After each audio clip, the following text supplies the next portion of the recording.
Hi, everyone. Welcome back to Abbey Research Reads. I am Dr. Kristen Donnelly, and I'm here today to talk about Ronan Farrow's book, Catch and Kill. It's the story of his whole investigation into Harvey Weinstein and how the downfall of that mogul happened through Ronan Farrow's coverage of the story in the New Yorker. Now, I've talked about this case before because we read She Said by Jodi Kantor and Megan Toomey. And I was anxious at the time. They gave a lot of, credit to Ronan and talked about the book and his coverage and everything. Plus, I'm a fairly big fan of Crooked Media and Ronan's, I at this point now don't know if they're married or engaged, but partner, Jonathan Lovett is in this book and has talked about, they were together during this whole process. So I've been wanting to read this book for a while. It was buzzy. Everybody was talking about it. I'm fascinated with how Weinstein was finally kind of brought down, and this idea that it's the court of public opinion that finally gets people places, which we saw in NXIVM as well. And I'm fascinated with how powerful men get their comeuppance. It's a mental hobby of mine, as it were. So this book is well written. If you've ever read anything that Ronan Farrow has written, you know that he is very good at telling a story and crafting a story, and this book is no different. However, I will say that in terms of what I was looking for out of it, I got, for me personally, I enjoyed She Said a little bit more, and there's a couple reasons for that.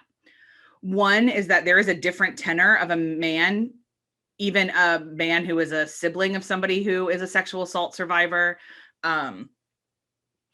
or a gay man who has been raised almost exclusively by women. That dynamic that he brings in is powerful for sure. I'm not going to say that it's not, but he's not a woman. And that kind of the entire tone of the two books were different. Additionally, She Said was very, very survivor centric, and this book was not, for a host of reasons, including that Harvey Weinstein hired a bit of a black ops type company to harass, stalk, and intimidate Ronan the entire time the story was happening. And so this story is a lot more about Ronan's particular journey through this process, which makes it incredibly valuable. The amount of trouble he had to go to make sure that the truth came out, the number of times he could have walked away, the number of times that he, in retrospect, learned that he was in grave danger for reporting this, the way that NBC, which was his employer at the time and actually asked him to start investigating it, the ways they shut it down. And we now, we can connect some dots that perhaps it's because they were facing allegations from Matt Lauer at the time. And, he then goes on to kind of tell us that his next investigation is going to be into CBS. And as we sit here now in 2021, it was successful. Les Moonves, who was the chairman of CBS at the time that Ronan started his investigation, is no longer, because partially due to Ronan's investigation into numerous claims against him. Les Moonves. So there's a lot of kind of insider baseball nuts and bolts of what reporting looks like, what fact checking looks like, what nurturing sources looks like, how you go back and forth on reporting a really, really difficult story. And that was great. But if you're going to read any book and you're only going to read one, I'd actually say read She Said, like I said, because it's a lot more about the emotions of the survivors. And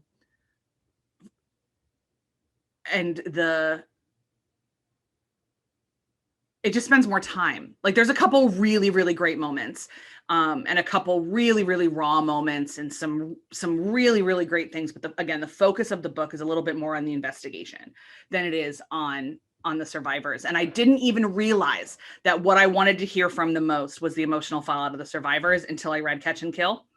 However, this book is not recommended. I read it in a day, as heavy as it was. It was a page turner. He is an incredible author. The little moments of levity that you get from his conversations with Jonathan or his conversations with his mother, the kind of ways that his sister calls him back into reality check on some of these things is really, really good. He's very self-deprecating. He kind of understands his own limits. He knows he's unique and that he's a genius and went to college really young and all those kind of things. And you can tell he's wrestling with how to leverage that privilege for the power of others and kind of what that looks like. Recommended for sure. I haven't watched the documentary that I believe HBO did about this. And I remember at the time that people were like, you only need one, you only need the documentary or the book, they're pretty much the same. But I'm curious now to go back and see if this particular story translates better for me on screen than it does on the page. So I'll probably, the next time I have some free time, probably fire up Catch and Kill in the background. And if it's something I think is better than the book in terms of how it presents the story, I'll definitely come back and let you guys know. But anything published about the Weinstein case, I'm going to read it. So we'll see if there's anything else. Like I said, I'm fascinated with how men that society has celebrated that have abused their power for so long get their comeuppance. People in general, it's just happened to be men the most often. But I'm fascinated with how powerful people get their comeuppance. So, and it's necessary. Anyway, that's it for today on Abbey Research Reads. I will definitely see you guys next time. Bye.